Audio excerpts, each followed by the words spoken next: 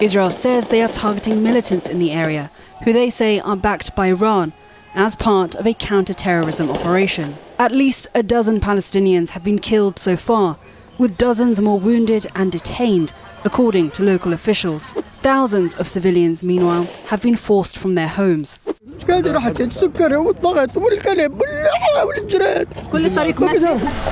While Jenin remains the focal point of the Israeli military's ongoing assault, the country's defense minister has warned that the operation will expand everywhere, drawing, he says, on lessons learned from Gaza, sparking fear that the occupied West Bank may too be subjected to utter destruction. यह हालत हो रही है उस जगह पर जहां पर युद्ध विराम लागू है। बुलडोजर चढ़ रहे हैं, आप देख सकते हैं बाकायदा पहाड़ से बख्तरबंद गाड़ियां उतर रही हैं और लोगों को मौत के घाट उतार रहे हैं, और इनकी गोलियों के सामने छोटे बच्चों की जान की भी कोई कीमत नहीं है। अब आप मुझे बताइए दोस्तों, ऐसे में आतंकवादी संगठन हमास है या इसराइल है? इस्राएली प्रधानमंत्री की हरकत किसी आतंकवादी से कम है क्या? सबसे बड़ी बात, आपने युद्ध विराम पर दस्तखत किए हैं, फिर भी यह सब हो रहा है। और बात यहां पर नहीं रुकती दोस्तों, मैं आपको बतलाना चाहता हूं कि लेबनान, जहां पर युद्ध विराम पर दस्तखत हुए हैं, वहां पर भी इसराइल जो है युद्ध विराम को मानने को तैयार नहीं है। खबर आपके स्क्रीन पर, सीएनएन वर्ल्ड की खबर आपके स्क्रीन पर। Israel says it won't withdraw from Lebanon by Sunday deadline. सबसे बड़ी खबर यह है दोस्तों कि संडे तक इसराइल को लेबनान से अपनी तमाम सेनाओं को वापस खींचना था, मगर इसराइल ने ऐसा मानने से इनकार कर दिया है। इस बारे में CNN क्या कहता है आपके स्क्रीन पर। समझौते की शर्तों की तौर पर इसराइल को दक्षिणी लेबनान से अपनी सभी सेनाएं वापस लेने की उम्मीद थी, लेकिन इस्राएली सरकार ने कहा है कि उसकी कुछ सेनाएं दक्षिणी लेबनान में रहेंगी और लेबनान पर समझौते के उल्लंघन का आरोप लगाया। इस्राएली प्रधानमंत्री कार्यालय ने एक बयान में कहा, IDF यानी इस्राएली सुरक्षा बलों की वापसी दक्षिणी लेबनान में तैनात लेबनानी सेना पर सशर्त है, यानी कि यह वापसी जो है वो शर्तों के साथ होगी और वो लेबनान पर युद्ध विराम के उल्लंघन का आरोप लगा रहा है, मगर इस बारे में कोई सबूत पेश नहीं कर रहा है। आगे, चूंकि लेबनान द्वारा अभी तक युद्ध विराम समझौते को पूरी तरह से लागू नहीं किया गया है, इसीलिए अमेरिका के साथ पूर्ण समन्वय में क्रमिक वापसी की प्रक्रिया जारी रहेगी। अमेरिकी राष्ट्रीय सुरक्षा परिषद के प्रवक्ता ब्रायन ह्यूज ने शुक्रवार को कहा, अमेरिकी संघर्ष विराम के संक्षिप्त और अस्थायी विस्तार पर भागीदारी के साथ काम कर रहा है। यानी कि अमेरिका यह दावा कर रहा है कि लेबनान में ऑल इज वेल, लेबनान में कोई दिक्कत नहीं है। मगर दूसरी तरफ अमेरिका के राष्ट्रपति डोनाल्ड ट्रंप से जब यह पूछा गया था कि जो युद्ध विराम चल रहा है क्या उसको लेकर आपको कोई उम्मीद है, तो सुनिए अमेरिका के राष्ट्रपति डोनाल्ड ट्रंप ने क्या कहा था। उन्होंने स्पष्ट तौर पर कहा था कि पहले चरण के बाद, और यहां ये गाजा की बात कर रहे हैं, पहले चरण के बाद मुझे कोई उम्मीद नहीं है। सुनिए स्वयं डोनाल्ड ट्रंप क्या कह रहे हैं। How confident are you, Mr. President, that you can keep the ceasefire in Gaza and conclude the three phases of the deal? I'm not confident. That's not our war, it's their war, but I'm not confident. But I think they're very weakened on the other side.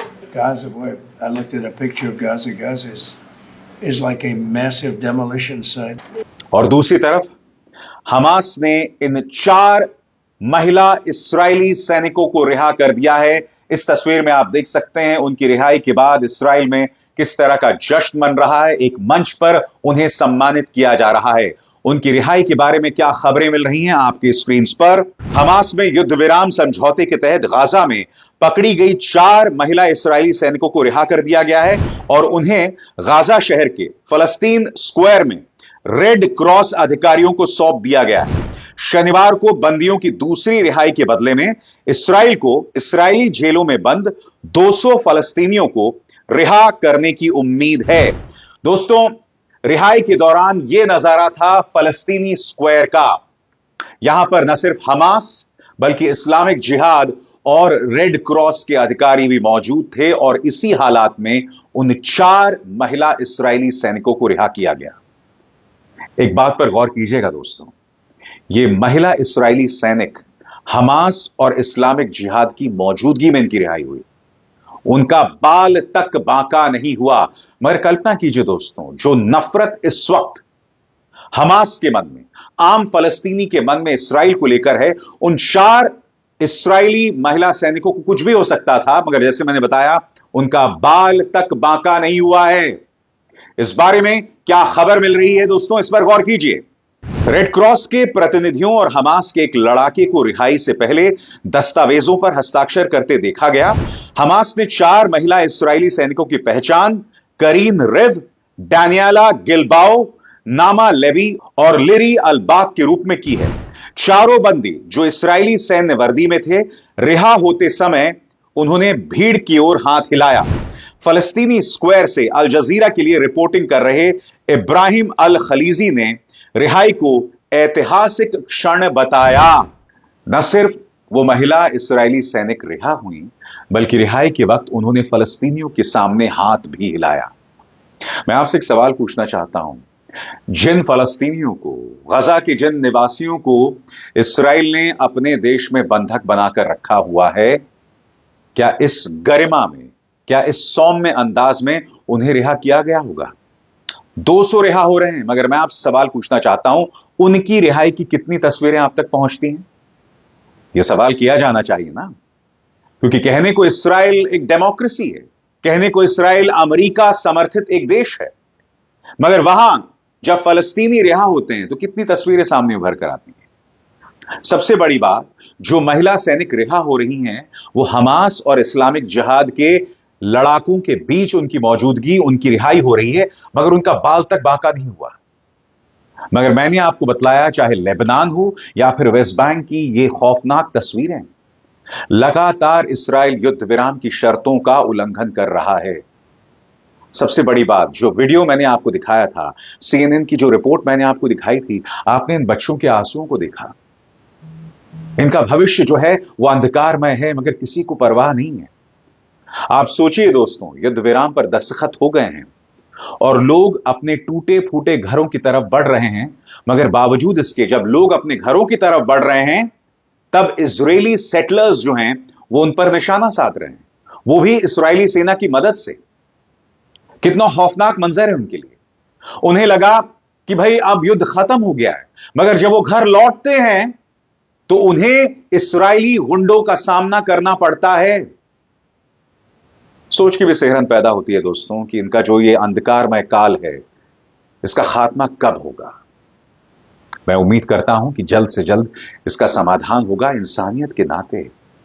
मैं ये भी उम्मीद करता हूं कि Benjamin Netanyahu, इस्राएल को सद्बुद्धि मिलेगी, मगर आप जानते हैं ऐसा कुछ नहीं होगा, क्योंकि इस वक्त इस्राएल का सबसे ताकतवर व्यक्ति उभर कर निकल रहा है, इस्राएल के वित्त मंत्री स्मोत्रिक।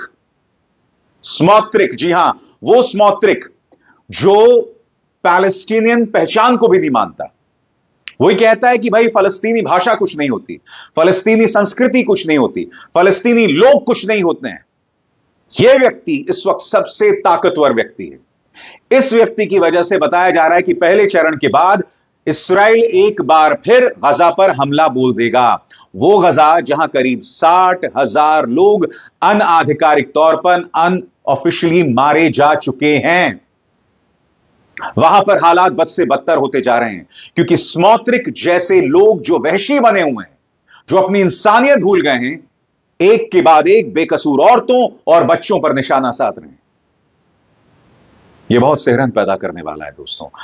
मैं उम्मीद करता हूं सबको सद्बुद्धि मिलेगी और इंसानी नाते से, इंसानी निगाह से लोगों तक राहत पहुंचेगी, मगर यह मेरी राय है।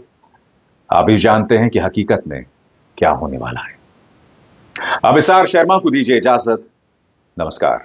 स्वतंत्र और आजाद पत्रकारिता का समर्थन कीजिए, सच में मेरा साथी बनिए। बहुत आसान है दोस्तों, इस ज्वाइन बटन को दबाइए और आपके सामने आएंगे ये 3 विकल्प, इनमें से एक चुनिए और सच के इस सफर में मेरा साथी बनिए।